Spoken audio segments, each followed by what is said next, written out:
Roberts reporting from CDA East High School. Today we're talking about technology in the classroom, specifically the BYOD policy, also known as Bring Your Own Device. So what are the pros of bringing your own device into the classroom? Well, I think the BYOD policy could have a great impact on students as far as having instant access to knowledge. When teachers ask students to find an answer or to look up information, typically they would have to go to the computer lab and then go through the whole process of signing out computers, or laptop computers are getting on the computer in the computer lab, but students would then have instant access in the palm of their hand to finding information more quickly.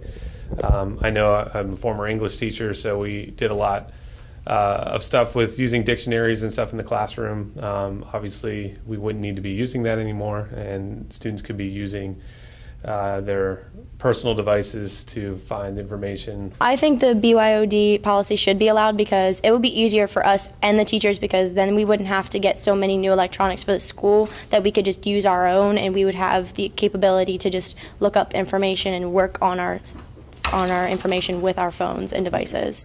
There are many policy. There are also some concerns. Well, obviously we have some concerns about students bringing phones to school, or iPads, or even small personal laptop computers.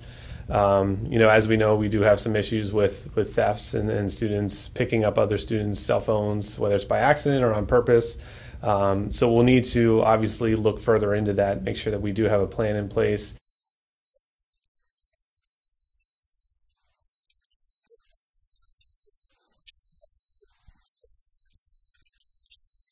The other concern that we would have is, the possibility that students, could cheat using the cell phones, if they have them on or accessible to them, whether it's texting each other or looking up information or answers.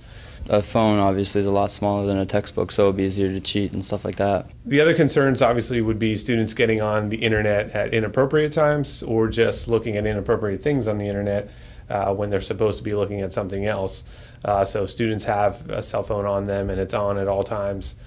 They're more tempted to check text messages or Facebook or Snapchat or whatever the case might be, things that we would try to steer them away from. So should the BYOD policy be allowed?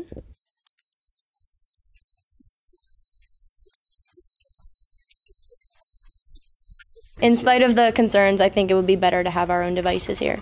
But can students use their own technology responsibly? Well, I think that it would be more respectable if we would have our devices out, but we would only be allowed to use them certain points in class, and just be able to have more trust in students and just be like, hey, we're giving you the opportunity to do this, so please don't disappoint us. What will be needed to implement the BYOD policy in the school? At first, we would need to have some safeguards put in place. I'm not sure how that would be regulated as far as students accessing the internet.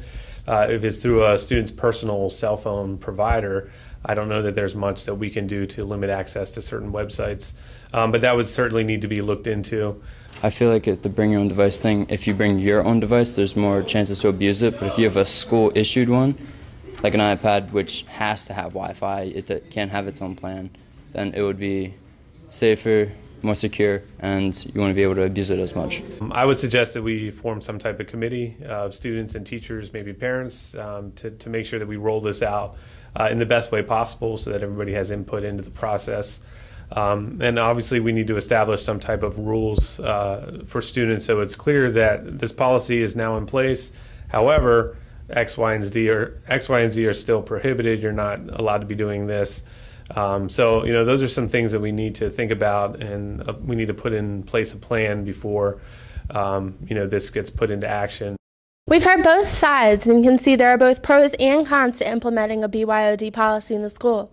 The real question is, do the benefits outweigh the concerns? Time will tell. I'm Aislinn Roberts reporting.